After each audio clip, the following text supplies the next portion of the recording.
What's going on, guys? Welcome back to St. Thomas Spirits. I am really excited to welcome back a brand that it's well known I have an affection for, and a gentleman whom I have a deep respect for. And since we spoke last, he's actually gotten a promotion, uh, so he's even more of a big deal inside of Barrell. So please welcome back to my channel, Will Schragis, who is now like the national blending. I don't even know what you do anymore. No, I blending. I wish. I manage the sales side of the company, so I'm the chief sales officer. But then I also work with Joe on sort of the conceptual design of a lot of our products. And so when I want to seem not like a sales monkey, my title is chief product innovation officer. And to be totally honest, I do the exact same job I did last time we talked. It's just that our company has grown, and we had to, be more official about who was running departments and such. Gotcha. And so my business card has changed, but my day-to-day is pretty much the same. Gotcha. So I'm really excited to dive into batch 30 with you, but I also have some batch 29 here. I figured we could do a little bit of a side-by-side. Yeah, I think they're a really interesting side-by-side also because they have a bunch of ingredients in common, but the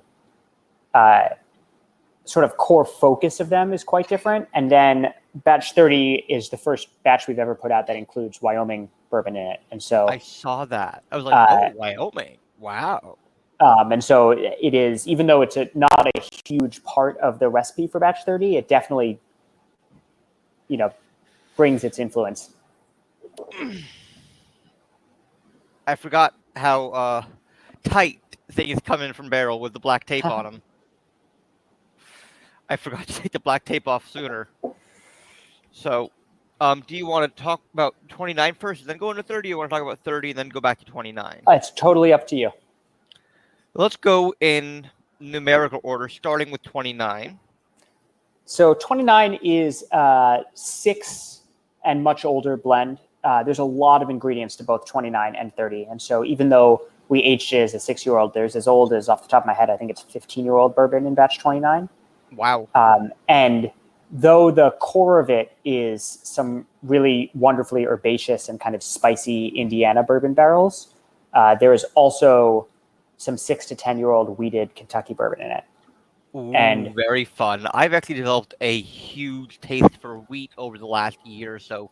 I've always enjoyed wheated bourbons, but I don't know, over the last year or so, I've just fallen in love with them. And I'm like, ooh. I find that wheated bourbons are one of the harder subcategories to execute. There's obviously a few big distilleries that do it really, really well. Yes. And then there's a lot of distillers that don't do it well. Yeah, that's very true. We've turned down a lot of wheated bourbon barrels because we taste them and they're not good by themselves. They're not something we'd want to put in our single barrel program, and they are not going to bring anything to a blend that we're making. But over the past 3 or 4 years, we've put together some sets of wheated bourbon barrels at different ages that we really like using as components in different things. And what I really love about 29 is we wanted to have that really like spice-driven characteristic, that like wintergreen characteristic of Indiana bourbon, and we wanted to give it what I consider like a daybed or like a collapse on it mattress of that really sweet Kentucky style of bourbon. Oh, so, yeah, no, that Kentucky style is shining through. It's like, those cellophane grandma candies in the yellow wrappers.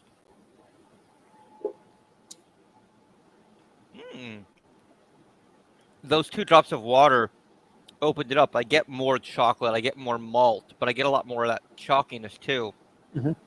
So it went from that, sweet Werther's Original caramel butterscotch to malted chocolate and chalkiness. Mm-hmm. I think the Indiana style really comes out.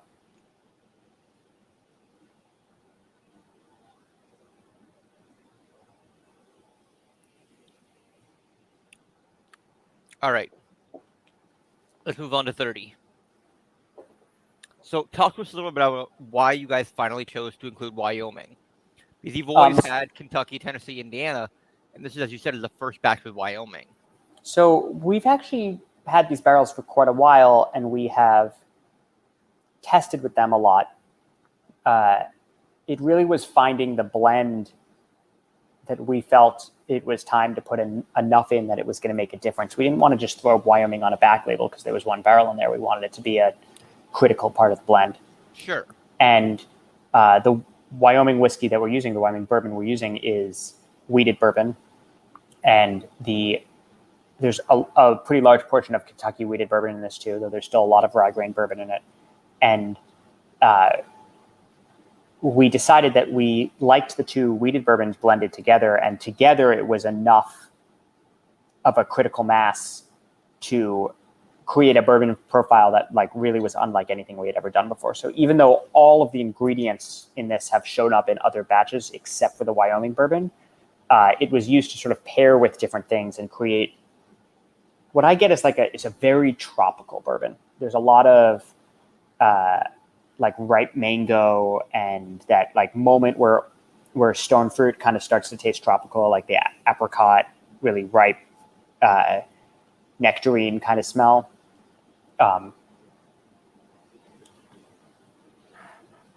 Very like almondy. Ooh. And on the palate, it's a much what I don't mean hell? smooth in terms of easy to drink, but smooth in that like it's not as prickly a mouthfeel as a lot of the other bourbons we have are. There's a lot less structure tannin in it. And because of that, it just reads really differently. And we wanted to release a batch that, even though on the label, unless you look at the states, it seems kind of similar. It's actually very different from anything we've ever released before. Would you call this the most unique bourbon you've released in the batches? I wouldn't say in all of the batches, but it's probably the most unique one we've released this year. My favorite this year, even though I love these, is still batch 27. Now, how many batches do you guys release per year? The goal every year is to release 4 batches and then the New Year bourbon. But what keeps happening with our company is that we grow so rapidly that we end up doing 5. Gotcha. So originally it would be, like 1 a quarter and then the New Year. Right. And so what happens is we sell them faster than we thought. And even if we try to scale up the size of the batches, we're still beholden to wanting to make the best thing we can. So we can't just decide on the size of a batch. It's what happens. Right. And there's always 1 or 2 that just sell out really quickly. And so we've always ended up doing 5 or even 6 in the past couple of years. Wow. The goal every year is 4. And it's only because of the growth of the brand that it ends up being more. Where do you see the growth taking you guys in the next 2-3 years? So we've seen a lot of growth, not only in the core batches of bourbon, but in Dovetail and Armida and Seagrass. And we're really proud of that core lineup. And so what we're really focusing on right now is not stopping to do anything else, but to make sure that those whiskeys are not seen as peripheral in the whiskey world, but seen as important singular products and blends and identities within the whiskey world. And so we're going to try to focus on getting those to as many places as we can, while still doing all of the exciting discovery and experimental things in the single barrel and the private release program and the gray label bourbons and all of the exciting, more expensive or more limited things that we do. We feel like at this point, we are quietly one of, if not the biggest independently owned whiskey companies in the country. And we want to become more ubiquitous and more omnipresent in the whiskey world, where we don't want people to think of us as a whiskey nerds whiskey. We want people to think of us as really awesome whiskey that could be for everyone.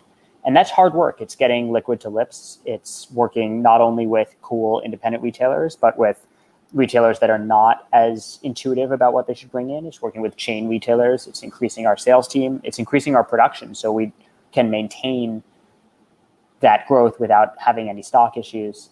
So there's a lot of day-to-day grind that we're working on right now to transform ourselves from a small to medium-sized company to a medium to large-sized company. Right. There's some cool stuff that's up our sleeve that we're not really supposed to talk about yet, and there'll be some cool releases in the next couple months and then in the first 2 quarters of next year. But the hope is to have all of them really have their place in our portfolio, to not make it that much more complicated, because it is right now probably the most complicated portfolio in the country. But instead to go a little bit deeper with it. Oh, wow. That totally changes the flavor a little bit. It's a lot spicier now. It's a lot more earthy and vegetal a little bit. A little more literal dirty, like dirt. That's really interesting. So, before I let you go, Will, is there anything that you can talk about that's coming out in the next, couple of months? So what came out very recently is the Barrell Craft Spirits bourbon over here, the Gray Label 15-year. The 15-year, yeah. I tried that actually in New York and On the Rocks. So shout out to our boys, Pat. Shout out to Pat and Howie in Hell's Kitchen, New York. And so that came out just recently, and it's amazing how fast we're flying through it. A lot of states, our distributors are sold out already. And I'm sure there's certain retailers that are already sold out. And then we have an expansion on that. We call that Gray Label bourbon. We have Gold Label bourbon that's coming out later this year, probably in November. And that is a 16 to 18-year-old blend that has one component that spent 2 years in toasted oak. And so that'll be pricey. And there's only about 3,000 bottles of it, a little over 4,000 bottles. But that'll be about $500 on the shelf. But it is one of the most intense, interesting things we've ever put in the bottle. I mean, we're really excited about it. It doesn't really give me sticker shock considering a couple of things. One, it's Barrell. And Barrell is, yes, it's a little pricey, but at the same time, it's not because of what you guys are doing. Your boutique, if you will, your craft, you're working in smaller batches and taking, new things and old things and funky and weird things and mixing them together and making something really fun. Mm-hmm. So that price doesn't necessarily surprise me or even, concern me because, it's Barrell, so it's going to be good. Yeah, we've been working on it for 2 years, and so we're really excited about the release of it. And all of the feedback we've gotten so far has been really great, but we are still, believe it or not, waiting on the gift boxes. And so it's always something. And so our hope is to have it out towards the end of October or early November. We'll have to find somewhere to try it then. Yeah, I'm sure we'll get you a sample. Knock on wood, right? Cool. Well, thank you for your time as always. Yep, thank you so much for having me. See you soon. Cheers. Yep, have an amazing time.